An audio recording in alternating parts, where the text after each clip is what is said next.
नमस्कार मित्रांनो, सगळ्यांचे स्वागत माझ्या कॉमन मॅन या युट्यूब चॅनलवर. मित्रांनो, वंचित बहुजन आघाडीचे प्रकाश आंबेडकर यांचं जे काही चाललंय, म्हणजे सर्वात आधी ते उद्धव ठाकरे यांच्याबरोबर आले आणि युती केली त्यांनी. उद्धव ठाकरे शिवसेना गट यांच्याबरोबर. आणि त्यानंतर मग ज्यावेळी निवडणुकांचं वारं व्हायला लागलं तेव्हा जागा वाटपावरून जे काही वाद सुरू आहेत किंवा जी काही नाराजी, असंतोष जनतेसमोर येतोय, तर मला एका गोष्टीचं प्रचंड आश्चर्य वाटतंय. एका गोष्टीचं आश्चर्य याच्याकरता वाटतंय की वंचितची ताकद माहीत असूनही वंचित बहुजन आघाडी, आणि ते वारंवार सांगण्याची गरजच नाहीये त्यांची महाराष्ट्रात किती ताकद आहे, महाराष्ट्रात नाही आता इतर राज्यातही त्यांची ताकद दिसून येईल तुम्हाला. तर ही ताकद माहीत असूनही त्यांच्या मागण्यांकडे दुर्लक्ष का दिलं जात आहे?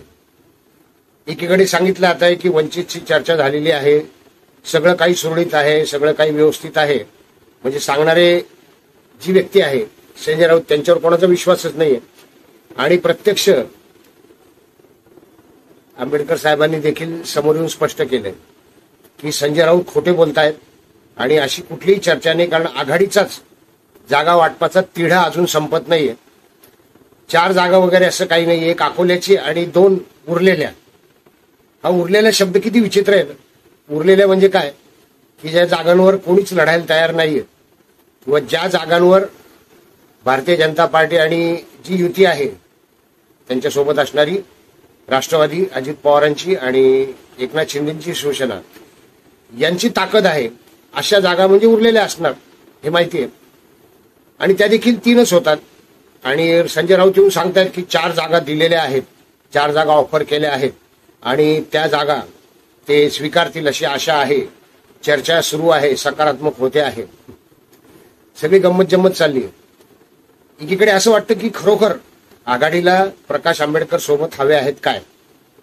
म्हणजे असं तर नाही की प्रकाश आंबेडकर यांनी मोठ्या उदार मनाने जी उद्धव ठाकरेंची हातमिळवणी केली होती त्याची त्यांना किंमतच नाहीये आणि कदाचित त्यांना प्रकाश आंबेडकर सोबत नको आहेत म्हणूनच असं दुर्लक्ष होतंय काय?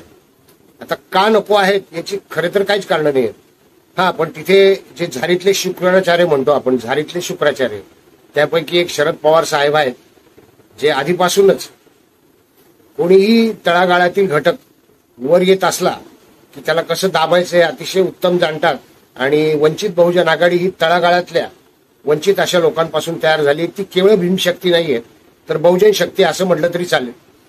तर प्रकाश आंबेडकर यांच्याकडे दुर्लक्ष करण्याचं कारण काय असावं याचा मी खूप विचार करतो या गोष्टीकडे. कारण मी राजकारणात नाहीच आहे मुळात, पण सर्वसामान्य माणूस म्हणून मला असं वाटतं की मी जर राजकारणात असतो तर प्रकाश आंबेडकर यांच्याकडे इतकं दुर्लक्ष नक्कीच केलं नसतं, त्यांच्या मागणीला सन्मान दिला असता. आता ते नेमकी मागणी काय करतायत हे माहिती नाहीये असं लोकांना वाटतं, पण त्यांची मागणी स्पष्ट आहे. किमान 8 जागा तरी 8 ते 6 जागा प्रकाश आंबेडकर यांना हव्या आहेत हे उघड आहे.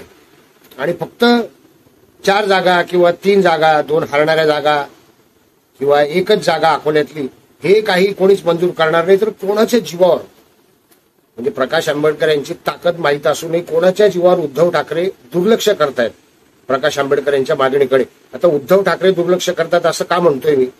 तर संपूर्ण आघाडीचे नेते दुर्लक्ष करतायत. प्रकाश आंबेडकर साहेबांनी तर काँग्रेसला देखील 7 जागांवर मदत करण्याचं जाहीर केलेलं आहे. हे दुर्लक्ष करतात सुषमाताई अंधारेंच्या जीवावर का? सुषमाताई अंधारे काय ताकद आहे त्यांची? त्या पूर्वी चळवळीतल्या नेत्या होत्या, त्यांचे समर्थक होते थोडेफार, आणि त्यांनी जी काही विधानं केलेली आहेत, हिंदू देवदेवतांवरची टीका केली आहे, त्यामुळे त्यांचं समर्थन जवळजवळ नष्ट झालेलं आहे. अशा वेळे त्यांच्या भरोशावर प्रकाश आंबेडकर यांच्याकडे दुर्लक्ष करणं अतिशय मोठा मूर्खपणा म्हणता येईल. याला राजकीय समज नसल्याचं हे लक्षण आहे. की मग दुसरे एक नेते आहेत वामन मेश्राम साहेब, जे मूलनिवासी चळवळीचे प्रणेते आहेत किंवा जे काशीराम यांच्या सोबत पुढे आले होते किंवा यांच्या चळवळीतले आहेत. आणि काशीराम यांची सुरुवातीची विचारधारा आणि नंतरची विचारधारा याच्यात फरक पडलेला आहे.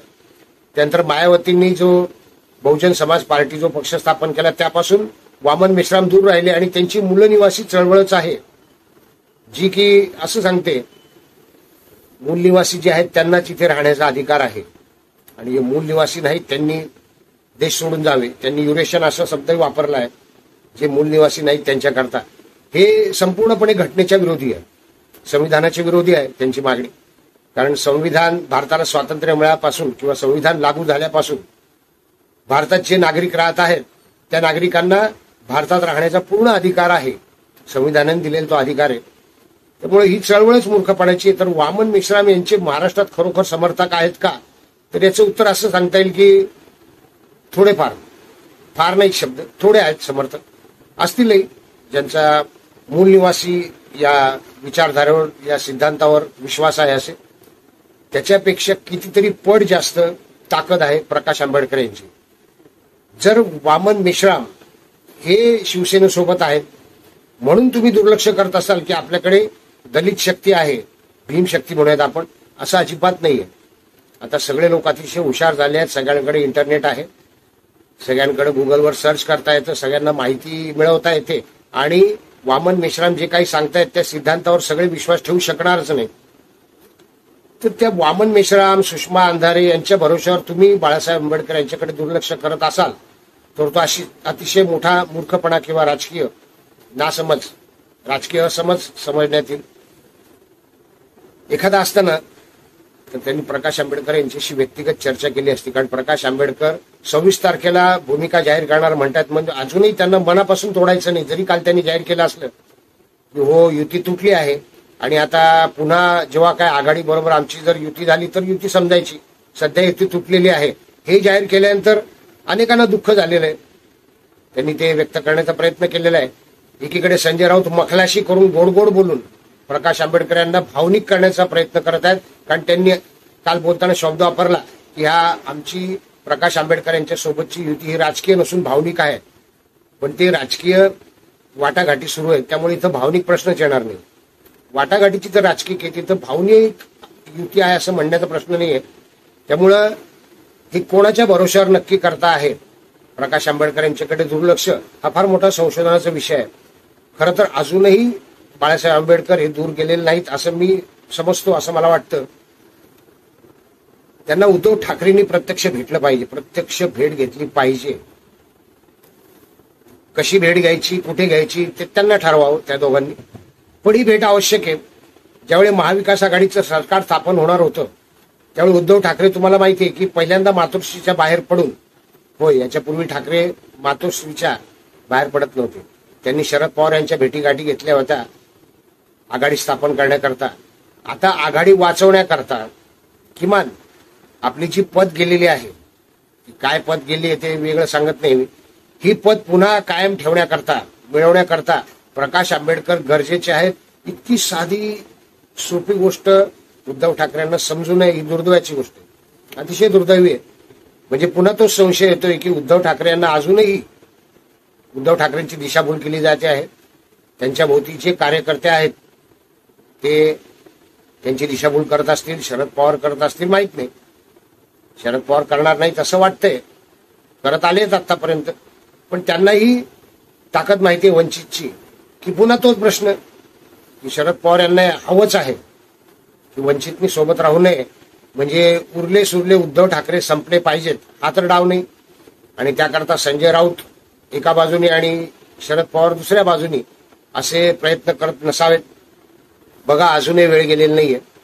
उद्धव ठाकरे यांची किंमत करा. वामन मेश्राम साहेब आणि सुषमा अंधारे यांची तुलनाच होऊ शकत नाही, अजिबात तुलना होऊ शकत नाही. त्यांची लोकप्रियता, त्यांच्याकडची ताकद आणि वंचितची ताकद याच्यात जमीन आसमानाचा फरक आहे.